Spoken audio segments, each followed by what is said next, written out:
Yan, hello po sa ating lahat. Kumusta? Sana ay nasa mabuti po kayong kalagayan. So, K-Rab ay umamin na nga po, ay nako.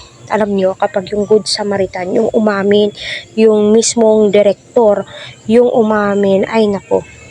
Legit na legit po talaga yan. Wala pong halong eme. Kasi sila po yung nakakaalam kung ano yung mga galawan ng dalawa. So bilang supporters ay napakasaya ko. Shout out po sa mga supporters ng Team EDSI out there. Sana ay nasa mabuti po kayong kalagayan. Naway patuloy po nating suportahan ang Team EDSI, si Kalingap Edu, Dr. Love. Wag po natin skip ang kanilang ads. Para sa ganun nga po ay syempre marami pa pong kababayan po natin ang kanilang matulungan and syempre ang kanilang matulungan. So ay naku, paulit-ulit po yung mga sinasabi ko. Nabublanko po ako. Siyempre, andito po tayo sa exciting part ng Team EDSI. Yung tipong bawat galaw nila ay siyempre nakikita po natin. Pero as of now, pinagbabawal nga po yung behind the scene.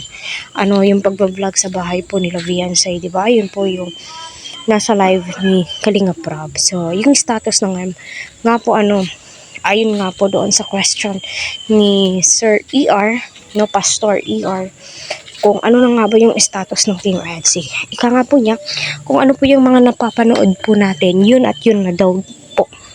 Yung pagsandal po ni Viansay, kay Edu, totoo po yun, wala pong halong eme, hindi po niya tinuruan.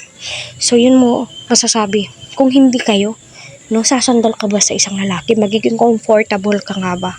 Siyempre, masasabi mo, yes, nagiging comfortable itong si Viansay dahil nga po sa tagal nga po ng kanilang pagbabloging. Yung tipong kilala na ni Viansay kung ano at papaano si Kalinga Edu. Bilang isang babae, kung kaibigan mo yung lalaki, yung matagal mo nang ka-close, kakilala hanggang nung bata po kayo, may posibilidad. Pero yung ganito, para sa akin, malabo. At ramdam ko sa sarili ko, na sila na po talaga, diba?